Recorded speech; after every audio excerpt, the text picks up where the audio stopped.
Club leagues.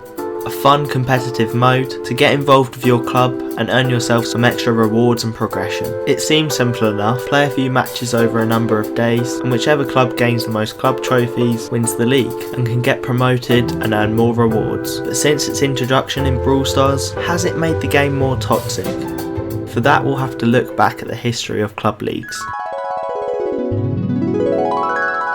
Once upon a time in Brawl Stars, clubs were a home to up to 100 players, large communities helping each other to gain trophies and get better at the game. Players could be from all different backgrounds, whether you're looking to become a competitive player or just a casual one who didn't play too much and just played for the fun of it. The only thing measuring your ability was your trophies. Clubs looking for more experienced players having a higher trophy cap to join the club, and clubs that didn't care so much would require much less trophies to get in. So it was a nice opportunity to find players on a similar skill level to yourself. The thing is though, clubs at this time had no actual purpose apart from being collected in a group with other players. For so long in Brawl Stars, clubs had been untouched by Supercell. Nothing had really been changed, and some changes and improvements were long overdue. A fan favourite feature from Supercell's other games was highly requested by players, and this would be Club Wars, similar to like Clan Wars from Clash of Clans and Clash Royale. But the way that Brawl Stars played, it wouldn't be that easy to directly transfer this feature from game to game. Much more work would have to be done. So many ideas were created of how it could work, which just further increased the players' demand for this feature.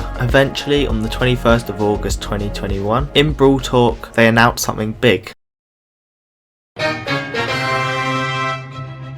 Coming in a future update, there would be a series of improvements for clubs, giving them a bigger and better purpose and bringing clubmates together. However, for this to happen, the club capacity would have to be decreased from 100 players to 30 players. And here is where the problems began. What exactly would happen to a club with 100 members when the capacity went down to 30? 70 players would have to leave that club, which sounds problematic because no one's really going to want to leave. Would the president of the club have to pick and choose who goes and who stays? Thankfully not.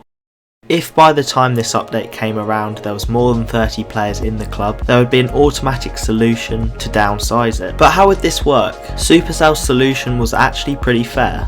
First of all, it would check to see which players are still active. If you hadn't logged in for 14 days, then you'd be first to get kicked out. Then, it would check for the ranks in the club. Players who were president, vice president and senior would get priority over those who didn't have those roles. After this, it checked for overall trophies. Players with the least trophies in the club were next to go. But luckily, all the players kicked out would not be clubless. They would have somewhere to go. The players who didn't make the cut would automatically be put in a new club with the same names and details as the original club, almost like a second club. After about a month had passed, the next Brawl Talk was released, which further reminded players that the club size was shrinking. Then another month passed. Surely this would be the update that finally made the club improvements. But no, it was postponed for a month. Eventually it was announced. Club leagues were coming to Brawl Stars. This finally gave clubs a purpose, and by doing club leagues, gave players extra progression in the game. However, it would take a few more updates until club leagues got to the state that we all know and love today.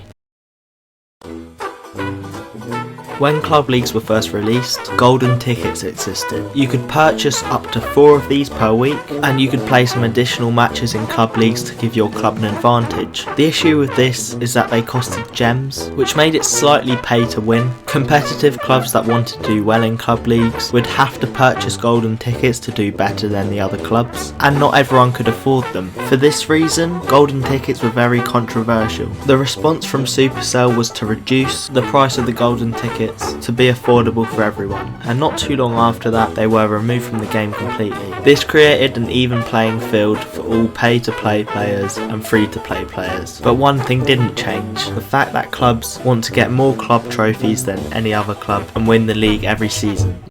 With every club trying to do the best they can, it puts pressure on the members of the club that they have to do well and they have to stay active, as after all this is the only way for clubs to win the league. For a casual player who's not too active, they don't stand a chance, so have no choice but to join a less active club, which limits their progression. At the end of each club league season, club presidents are left with no choice but to kick some members out who haven't been active and participated. It's very harsh and creates a toxic environment in clubs.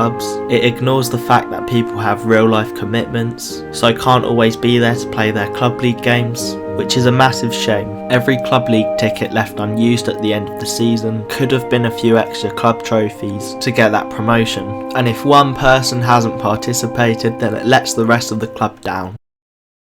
So should anything be actually done about this, and what could be done? For many, they may not even consider this club situation an issue, it's just part of the game, it's just life. But in my opinion, Club League could do with some changes. Although it's a very different game, Clan Wars in Clash of Clans works really well. The great thing about it is that not everyone needs to always participate. Every player gets 2 attacks, and if the other clan bases have all been destroyed already by other players in your clan, then you might not even need to use your attacks. Players can also opt in or opt out to Clan Wars, as they don't always involve the whole clan. You can have 5-player wars, 10-player wars, and so on, so you don't actually have to participate in every war. What's also great about Clan Wars is how the clan can choose when they want to do the war. It's not forced upon you every week like it is in Brawl Stars, which creates a more fun and casual experience, with the option of being more competitive if you'd like to. So how could this transfer over to Brawl Stars? It's difficult because the games play differently, and with the current club league system, it would require a complete overhaul, not just a few changes. Whether we'll see something like this in the future, I think it's unlikely, and for now we'll be forced to do club league games so we don't fall behind. Let me know your thoughts and suggestions in the comments down below. If you'd like to join the Wanna Brawl Club, there's a link and code in the description of all our videos. The best time to join is at the end of a club league season, otherwise most of the time the club is full, but it would be nice to see some of you in there if you're active and like club leagues. That's going to be it for today. Thank you for watching and see you next time.